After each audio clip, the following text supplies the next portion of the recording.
Bonjour les amis. Alors je vais vous parler à nouveau de notre ami Jérémie, le prophète Jérémie qui a vécu notamment entre 640 et 586 avant Jésus-Christ.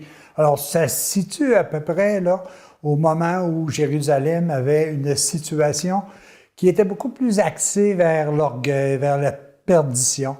Alors Dieu inspire Jérémie à venir dire les paroles que je vais vous citer au peuple pour qu'il puisse véritablement comprendre. Puis ça va être bizarre comme c'est encore présent aujourd'hui. Je vous lis ce texte. Jésus dit à Jérémie, « Tu leur diras ceci. Vois ce que dit le Seigneur, Dieu d'Israël.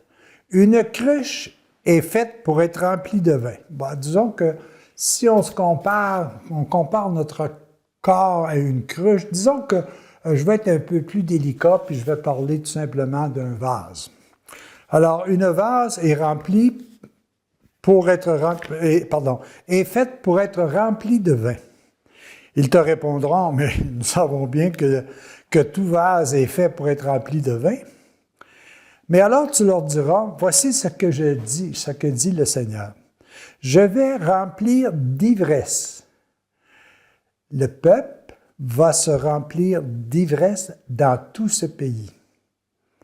Les rois qui occupent le trône de David, les prêtres, les prophètes et toute la population de Jérusalem va se briser parce qu'ils vont remplir leur vase de vin. Sans compensation, s'ils sont remplis de ce vin, ils périront tous, car ce n'est pas ce que je leur demande de suivre. Oh boy, ça veut dire quoi tout ça?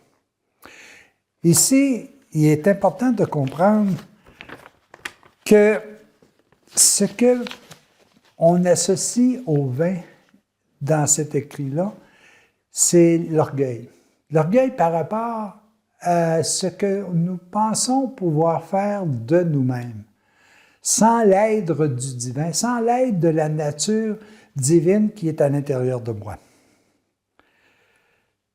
Cette justice-là, la justice générale, répond à la type de consommation que nous faisons à l'intérieur de ce vase.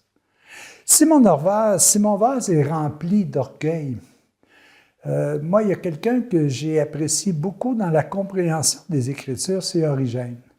Et il dit, si ton vase, si ton corps, si ton habitacle humain est rempli d'orgueil, tu es voué à la perdition.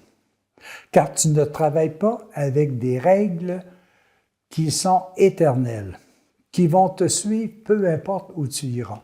Par contre, si ton vase est rempli d'humilité, d'amour, de paix, là, tu travailles avec un vase qui est éternel.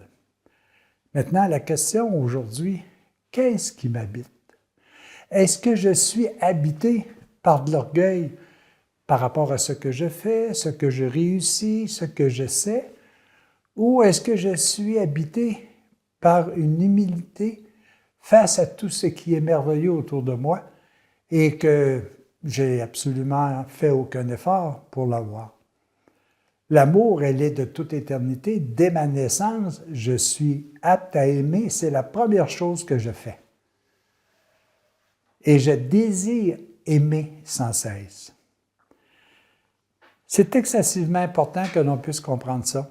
Puis vous voyez, Jérémie qui nous a dit ça 600 ans avant Jésus-Christ, vous êtes habité par quoi exactement?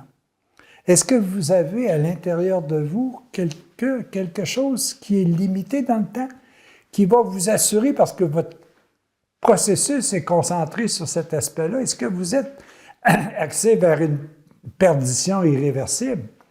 Toute personne qui a mis ses efforts, son énergie dans ce qui est matière, il est voué à une perdition irréversible. Pourquoi? Parce que tout se termine avec la mort, selon eux. Mais si j'ai été capable de remplir mon vase avec espoir, avec foi, avec connaissance, si petite soit-elle, d'une vie éternelle, alors je viens de remplir mon vase de quelque chose qui sera perpétuel, que je vais continuer à vivre malgré que la partie du vase qui est axée sur la matière, qui est axée sur une perdition irréversible, va passer. Moi, je vais continuer de par l'âme, de par esprit, à vivre sans cesse. C'est excessivement important de pouvoir voir ça. Je n'oserais pas dire, comme notre ami Jérémie, qu'on est des cruches qu'il faut remplir, mais j'ai bien plus le goût de vous dire aujourd'hui, le corps est un immense vase, et qu'est-ce que je garde dans ce vase? Est-ce que je garde des choses qui sont vouées de toute façon à une perdition irréversible, parce que axées sur quelque chose qui est limité dans le temps, qui aura une finalité? J'aurais beau avoir une très, très bonne maison, mais dans 50 ans, dans 75 ans, il va falloir que je la refasse. J'aurais beau avoir une fortune, mais peut-être qu'avec la démarche de la bourse, peut-être que d'un jour au lendemain, je vais perdre 12, 15, 20, 25 % de leur valeur. Et c'est quoi qui remplit mon vase?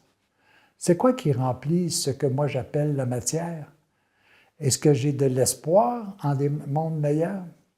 Est-ce que je vois comment l'amour est beaucoup plus fort que la haine? Qu'est-ce qui m'habite?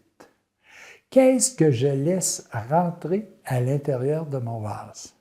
Est-ce que d'abord j'ai un processus de sélection qui me dit « Oh non, je ne vais pas là parce que ça m'amène à une finalité. » Tandis que si je travaille en m'en allant vers quelque chose d'infini, là, c'est payant.